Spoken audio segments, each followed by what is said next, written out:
ការសិន collaboration ផុសអញ្ចឹងជំនាញដំបូងយើងចូលក្នុង business fit ដែលយើងផុសវីដេអូធម្មតាហ្នឹងមកចុច create ផុសចាំវាបន្តិចដោយសារតែអ៊ីនធឺណិតយើងយឺតតិចឥឡូវនេះអូខេបន្ទាប់មកយើងចូលដល់កន្លែងនេះយើងចុច add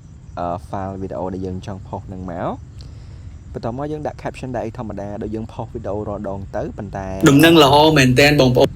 អីដែលពិសេសគឺកន្លែងត្រង់នេះយើងឃើញពាក្យថា collaborator អញ្ចឹងអ្វីដែលយើងត្រូវធ្វើគឺ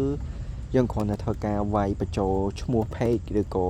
យើងអាចដាក់ username ក៏បានដែរ page ដែលយើងចង់ collaborate ទៅខ្ញុំឧទាហរណ៍ខ្ញុំ collaborate business Cambodia អញ្ចឹងទាំងអស់គ្នាគ្រាន់តែចុច copy invitation link កន្លែងនេះមកយើងឃើញវា text ថា link copy ហើយអញ្ចឹងយើងសាក pass link មើលវាចេញ link បែបនេះអញ្ចឹងនៅពេលដែលចេញ link បែបនេះបន្ទាប់ពីយើងចុច publish វីដេអូនេះរួចយើងផ្ញើ link មួយនេះទៅកាន់អ្នកដែលគាត់កាន់ page ឧទាហរណ៍តែខ្ញុំ cross post ទៅ business Cambodia ខ្ញុំផ្ញើទៅកាន់ក្រុមការងារ business Cambodia ទៅបន្ទាប់មកគាត់ចុចបើក link មួយនេះទៅ